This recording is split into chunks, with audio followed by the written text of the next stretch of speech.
Hello everyone, welcome back to 366 Days of Hope. My name is Pearl and I'm here to share our next object lesson, which is the runner's high. If you are an avid runner, you know exactly what I'm talking about. But if you're not a runner, this is the best way that I could explain it. When you go for a run and you're running for maybe longer than 3 miles, you eventually get this sort of, what people call a second wind.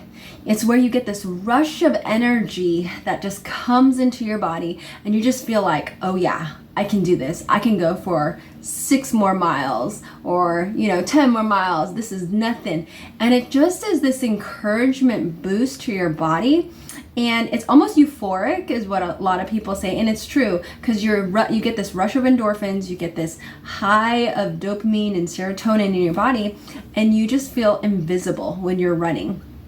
And when I think about, that runner's high and we sort of like yearn for it again and again when we go for these runs because it just feels good. You're just kind of on this level like you're in cloud nine. If you've ever had that experience where you're in love or you're, you have a crush and you've got these butterflies, you've got these like, kind of emotions. That's kind of how it is when you're on a runner's high. And you think about, life doesn't always give you those moments. Sometimes you have moments where you go on your runs and you just don't get that runner's high because, hey, something happens. In the last couple months, I have struggled with my personal health and it had a lot to do with like certain social interactions I've had with people, and those eventually affected my health. And I can't tell you enough how social connection is so important. And when you have certain connections that break or that are broken, that can really affect your body to do what it normally does. Because we yearn for like that emotional feeling again over and over, and it's almost addictive. So some people find that, runners, it's like we're addicted to that feeling, and it can be that way to a degree depending on how often you run. It just feels good because you do feel a lot better.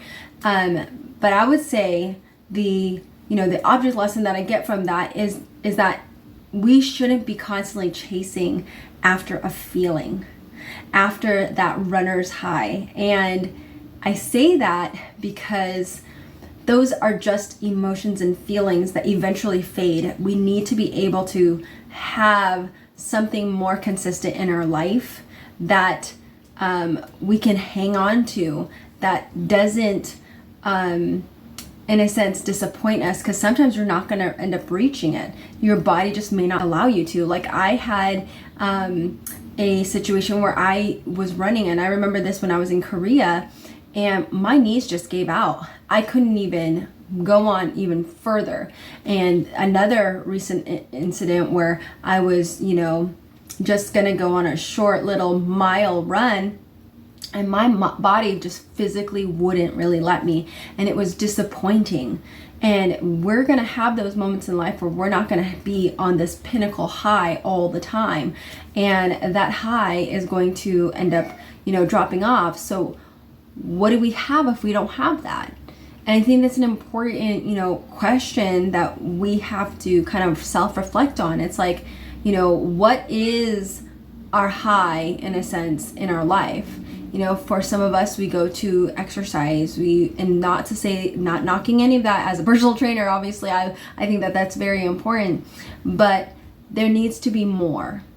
And for me, I truly believe that if we're connected in our community, we have healthy relationships. And they've found this, psychologically speaking, they've done case studies where people who are connected in their community, they have healthy relationships.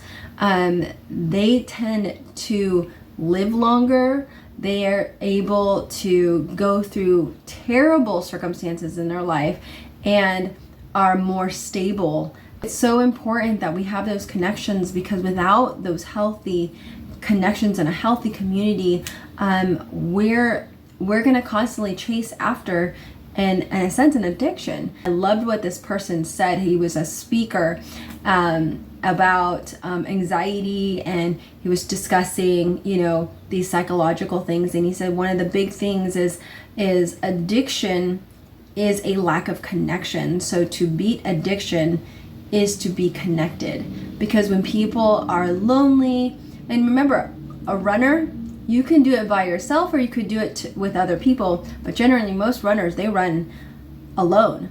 And I think about that too. It's like our life wasn't designed to be alone. And so when we get addicted to things, it's generally because we're withdrawn, we don't have a community, we don't have a connection, and or we feel isolated. And usually that's based on a feeling that we have, and it may not necessarily be a reality. We may be going through some sort of psychological situation that we need to kind of help ourselves break from. My encouragement is obviously to seek help if and get connected, get plugged into your community, be involved in something that you're passionate about, so that you're not constantly chasing a high, but you are being solidified by the environment that you're in, and you're creating a healthy environment so that you're not constantly chasing after something that will fade. And also, being in a church community. And I kind of think about this as a Christian, it's like, when you have God in your life, you have his word, you have his promises, you have that foundation, so that way you aren't chasing an emotion that you want to feel. Instead, you're basing it off of a truth and a promise that is true, instead of a fleeting, emotional like euphoria that isn't going to sustain itself in the long run. Because even as a runner, it's like you get that high, and then if something bad happens, you just shoot right back down to low, and then your serotonin goes up and you're a mess, right? So just because you run doesn't necessarily mean that you're healthy mentally. And I think that's an important thing, is to also establish a healthy mental a state of mind as well. So guys, I hope it encourages you guys to think about what are your highs and why you're chasing after those highs, if you are chasing it at all, and how do you establish a healthy environment, and what kind of environment you want to be in, so that way you don't fall victim to chasing after something that will not last.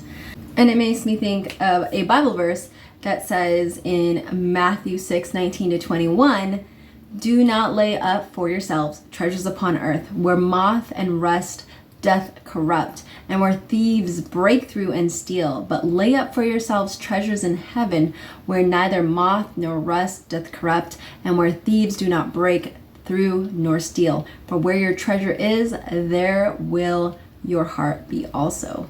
And so I think that's a great principle to kind of live by, in recognizing that, this is all temporary, but we can live it to the best of our abilities, and be a good influence to those around us. With that said, guys, may you live, thrive, and be healthy. Take care. Bye.